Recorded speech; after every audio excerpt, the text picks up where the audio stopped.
The email hit at 8:17 a.m. on a Thursday. Subject line, Organizational updates, immediate effect. I read it twice, feeling oddly detached, like watching someone else's car crash in slow motion. The body was corporate boilerplate.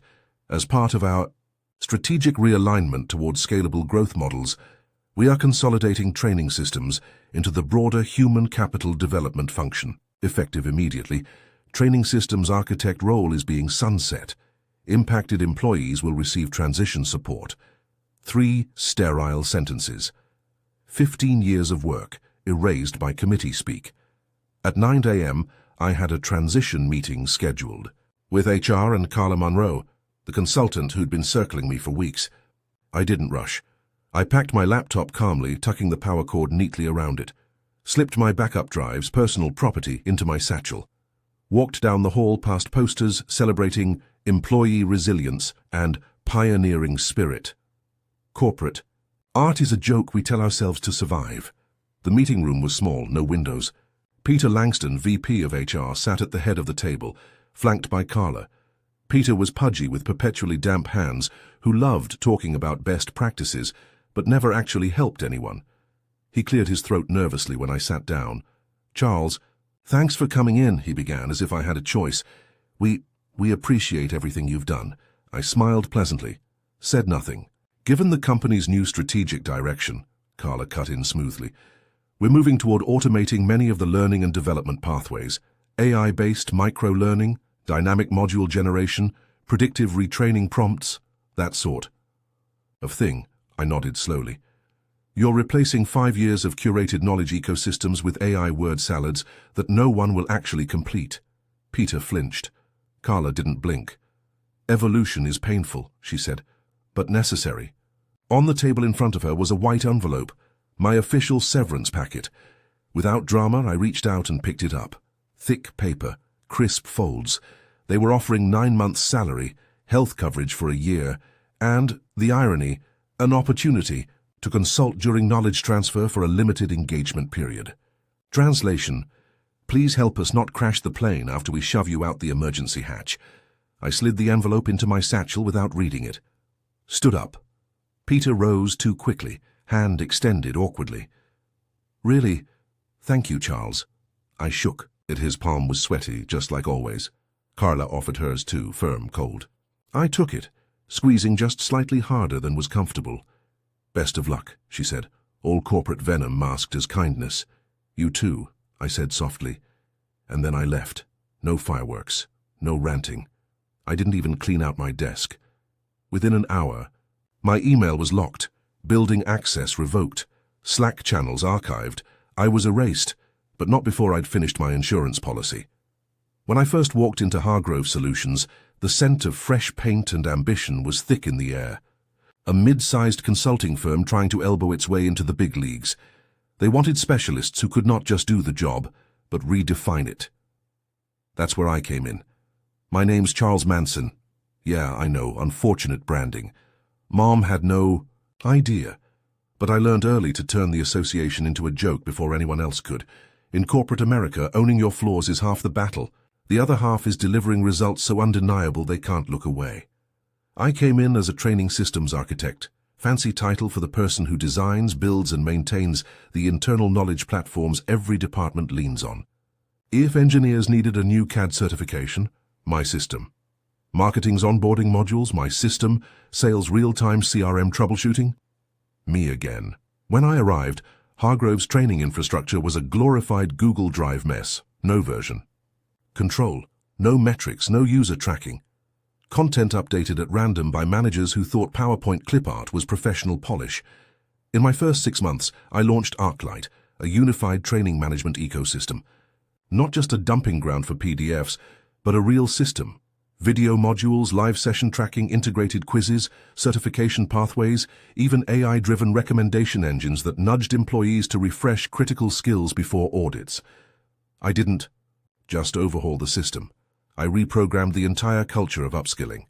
The results were explosive. 90% training compliance within 4 months, previously 40%. Time to productivity for new hires cut by 58%. Annual compliance fines went from $140,000 to zero my work, became the invisible skeleton holding the company together as it expanded into new sectors. And my team? My team was a beast. 5 hand-picked professionals who didn't miss a single quarterly target. We set the bar for other departments.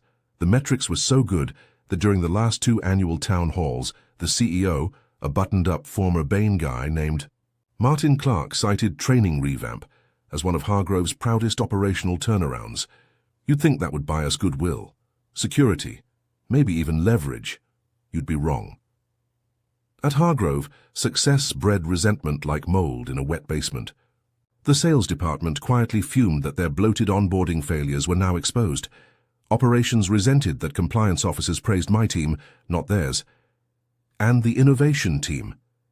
They hated us most of all, because every time they pitched some AI-infused blockchain buzzworded revolution, someone in the C-suite asked if ArcLight already solved that problem more efficiently. We weren't flashy. We weren't cocktail hour darlings, we just delivered. Quietly, relentlessly. And in corporate America, that's dangerous, especially when consultants come sniffing around. It started innocuously. One Monday morning, an email, strategy review sessions, mandatory attendance. Consultants from Redmond and Key were conducting discovery interviews to identify scaling challenges as Hargrove prepares for IPO. Scaling, IPO.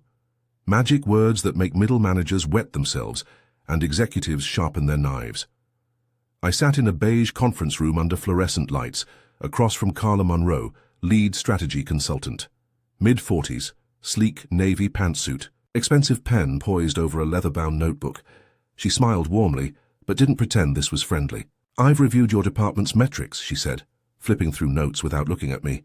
"Incredible results." "Thanks," I said. However, she continued smoothly, "One challenge we've identified is that brilliance doesn't always scale." Easily, I raised an eyebrow. "Brilliance?" She looked up, all faux empathy. "Charles, your work is exceptional. Truly. But the system seems built around you. That creates single points of failure, risk concentrations." There it was. The opening shot. Not thank you for saving millions, not thank you for slashing training times by half. No, you're a liability. I knew the playbook, seen it before. Brilliance becomes dependency. Dependency becomes risk. Risk must be restructured. Nodded, smiled, said nothing. What Carla and her team didn't understand was that while they studied scalability, I studied critical dependencies.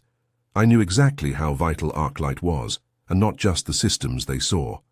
Beneath the surface, I'd built modular subcomponents, proprietary code snippets, unique learning experience IP, custom integrations, technically not company property, never filed into corporate repos, never fully documented.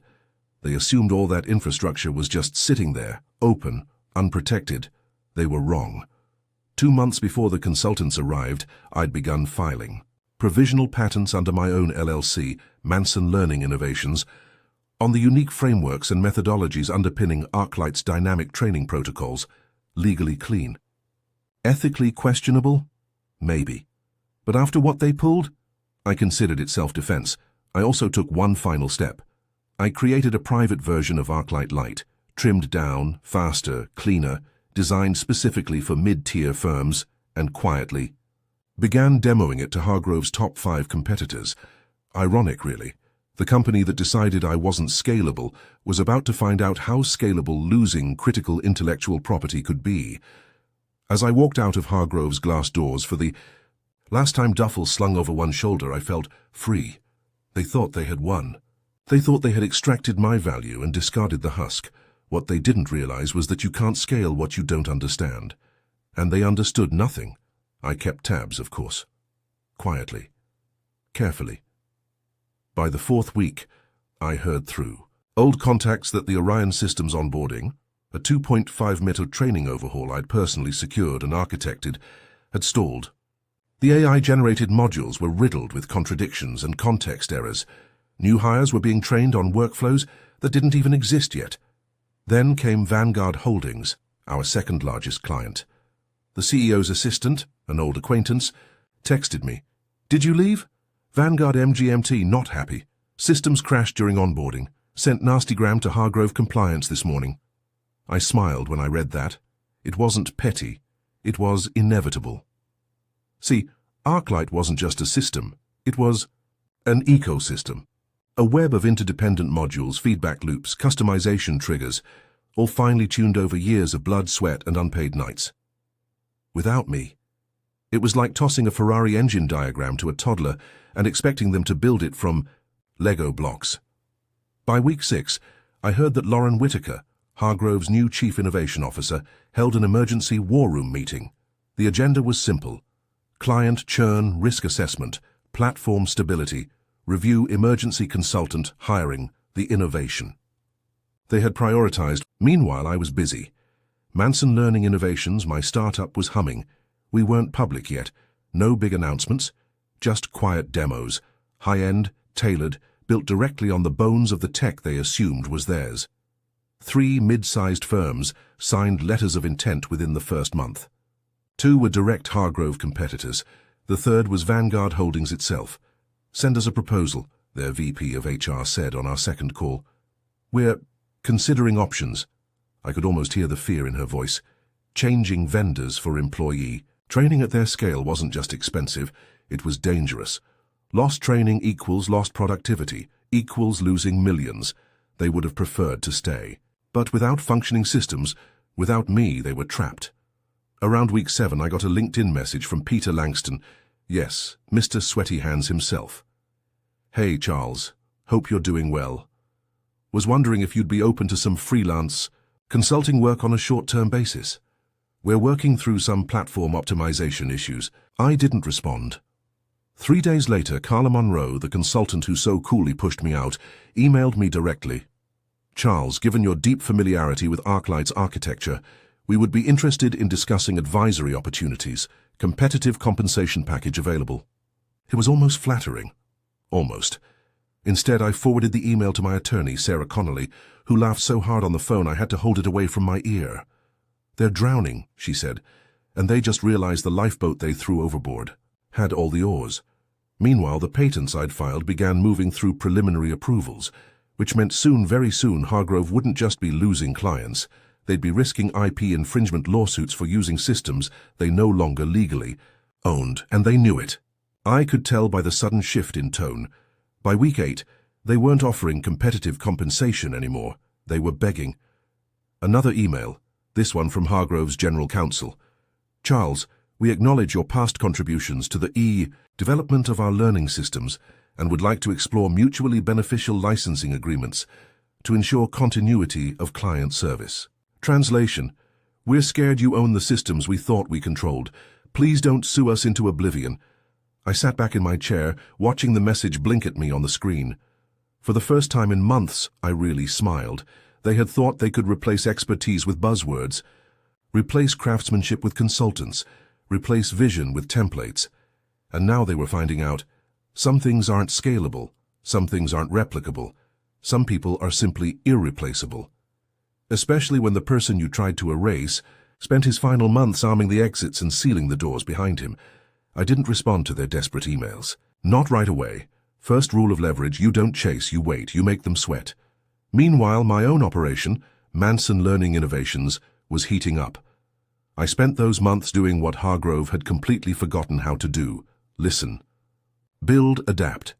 Every meeting with a prospective client was a blueprint session, not a sales pitch.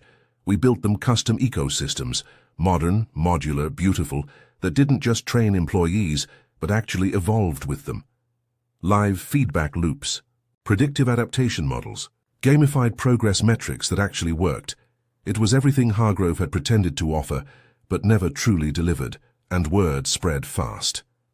By month 3, Vanguard Holdings had officially terminated their contract with Hargrove. Their VP of HR sent me a personal email. "The transition will be messy, but after seeing what you've built, there was no real choice." Hargrove issued a bland, polite press release about strategic client realignment the next week. Behind closed doors, they were hemorrhaging. Orion Systems followed shortly after. Then Praxis Financial. Each departure was a death blow, not just because of the lost revenue, but because of the message it sent to the market. The man who built the system is no longer there, and neither is the system. Inside Hargrove, the panic metastasized into chaos. Their internal communications leaked, some of it from ex-colleagues who still liked me. I read frantic memos talking about retention task forces, emergency client outreach, and core system stabilization strategies. It was like watching a structure fire from a safe distance. There was nothing left to save, only debris to catalog. Meanwhile, I officially filed my patent protections for the ArcLight Predictive Learning Feedback Engine, the cascading onboarding modules, the gamified knowledge retention pathways, all core to Hargrove's systems, all now legally mine. My attorney, Sarah, even drafted a cease and desist letter ready to deploy if Hargrove tried to so much as breathe in the direction of the tech, without licensing it, but I didn't send it. Not yet. I wanted them to come to me, and they did. Harder, louder. By month 4, Carla Monroe herself called me. Not an assistant, not an email, a direct call. "Charles," she said, voice taut, "I think there's been some misunderstandings. We valued your contributions greatly. We'd like to discuss a path forward, possibly a strategic partnership." I almost laughed. The woman who had slid a termination letter across the table with the smugness of a cat knocking over a glass was now offering partnerships, but I didn't show it, not in my voice. "Send me your offer," I said calmly. "I'll review it with my legal team." Short, polite, deadly. They sent the offer the next morning. 6-figure upfront licensing fees, percentage royalties for every client using my patented systems, full public acknowledgement of foundational contributions, a seat on their innovation advisory board. In other words, they were offering to pay me to control them. My attorney Sarah was stunned. "I've never seen a company volunteer their own leash like this," she said. I had, because they had no choice. They hadn't just lost me. They had lost the trust of the entire industry, and now the only way back was through the very man they threw, away like a broken tool.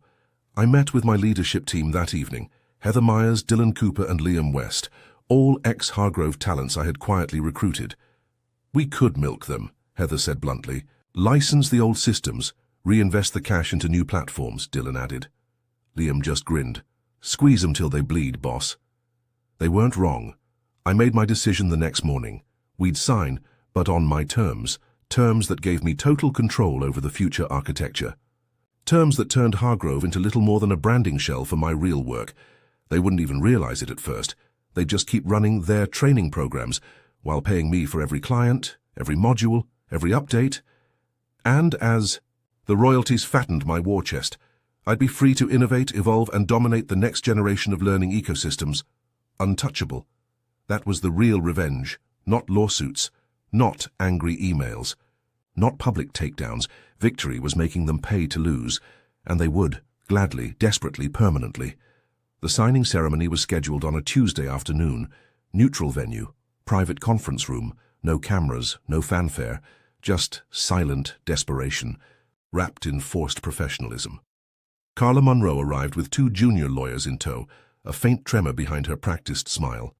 Frank Dillard, the director of operations, was there too, the same man who once told me to my face that I was brilliant but ultimately replaceable. Now he wouldn't meet my eyes. I brought Sarah, my attorney, and Heather, my new COO. I didn't need a crowd. The fewer witnesses to their collapse, the better. The documents were thick, heavy with legalese and corporate concessions, every clause a gravestone, every signature a nail in their coffin. As Carla flipped through the agreement, I watched her expression tighten. She saw it now. I wasn't just licensing them the old systems. I was embedding control into every fiber of their operations. Mandatory. Upgrade schedules dictated by me. Consultation fees baked into every client adjustment. Performance benchmarks tied directly to my proprietary metrics. If they failed to comply, automatic termination of the license, no refund. If they tried to develop alternatives, immediate litigation under non-compete clauses. They weren't partnering with me. They were surrendering. Carla's hand hesitated over the final signature line. For a moment, I thought she might balk, but then she signed. Slowly, resignedly. Frank did the same, his face slack with something between exhaustion and shame. Sarah collected the documents with quiet efficiency. "Congratulations," she said, without a hint of triumph. "You're back in business together." Business, not partnership. Possession. As We stood. Carla extended her hand toward me, offering a brittle smile. "For what it's worth," she said quietly. "I hope there's no hard feelings." I took her hand, firm grip. Eye contact. "No hard feelings," I said, and I meant it. Feelings were for amateurs. This was about results. By the end of the quarter, Hargroves' public filings showed a miraculous recovery. They retained a few major clients. Training program satisfaction scores rebounded. Market analysts cautiously revised their outlooks. Externally, it looked like a comeback story. Internally, it was worse than serfdom. Every success story they posted had to credit solutions developed in partnership with Manson Learning Innovations, per the licensing agreement. Every new client package had "powered by Manson Systems" stamped, unmistakably, at the bottom corner. Their executives, once so eager to restructure me out, now had to parrot my talking points. Late one evening, back in my office, I found myself flipping through the original termination letter Carla had handed me. I had kept it, not out of spite, out of principle. It was a reminder: never confuse utility with loyalty. Never expect vision from people who worship trend consultants. And most importantly, never show anger when betrayed. Smile, walk away, build something better. Then let gravity do its work. They'll come back, on their knees, every time.